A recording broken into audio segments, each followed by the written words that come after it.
আছো? চা খাওয়া হয়ে গেছে? 5টা কিন্তু প্রায় বাজে। আমাদের এখানে তো খুব মেঘলা হয়ে আছে, টিপটিপ বৃষ্টিও পড়ছে। তো আমি ভাবলাম চাটা নিয়ে তোমাদের সাথে গল্পই করে নিই। কখন আবার বেশি বৃষ্টি হলে কারেন্ট চলে যাবে। বন্ধুরা, তোমরা সবাই কেমন আছো? কমেন্ট করে কিছু বলতে পারছো না যে আমার প্রোগ্রাম তোমাদের ভালো লাগছে কি ভালো লাগছে না। আচ্ছা বন্ধুরা, তোমাদেরকে আজকে আমি যে রেমেডিটা বলবো সেটা হলো চুলের ব্যাপারে। চুলে একদম যাদের টাক টাক পড়ে গেছে ওদের জন্য নতুন চুল গজাবে। এতে ভালো কি তোমরা রাতে একটু চাল ভিজিয়ে রাখবে।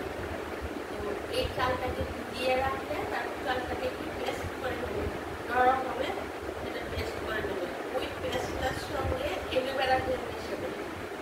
এলোভেরার সঙ্গে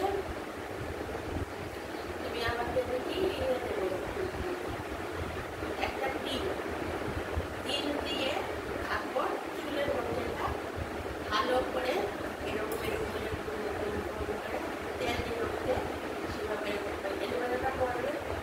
এলোভেরা ক্রিমিটা আর এলোভেরার বাড়িতে থাকলে সেটাকে দিয়ে দাও। আর একটু নারিকেল তেলও সঙ্গে দিয়ে দেবে। তারপর ডিম দেবে আর চালের সেটা প্রায় 30 থেকে 45 মিনিট রাখবে। রেখে তারপর শ্যাম্পু করে নেবে। দেখবে চুল পড়া একদম সপ্তাহে 2-3 দিন দাও, খুব ভালো হবে। আর আরেকটা তো বলেছি, জবা ফুলের পাতা, মেথি, কালো জিরে, এগুলি সব কিছু একসঙ্গে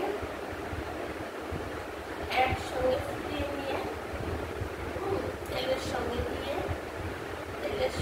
দিয়ে একসঙ্গে ফুটিয়ে নেবে। সে সরষের তেল তো কেউ মাথায় দিতেই চায় না, মানে দিলেই পরের দিন তো শ্যাম্পু করতেই হবে। আর যদি দিতে পারো সরষের তেলের সঙ্গে খুবই ভালো, আর না হলে নারিকেল তেলের সঙ্গে দেবে। দিলে চুল তো মানে পরবেই হয়ে যাবে একদম। এই সব যারা কাট কাট পড়ে গেছে ওদেরও চুল গজাবে। জবা ফুলের পাতা, মেথি, কালো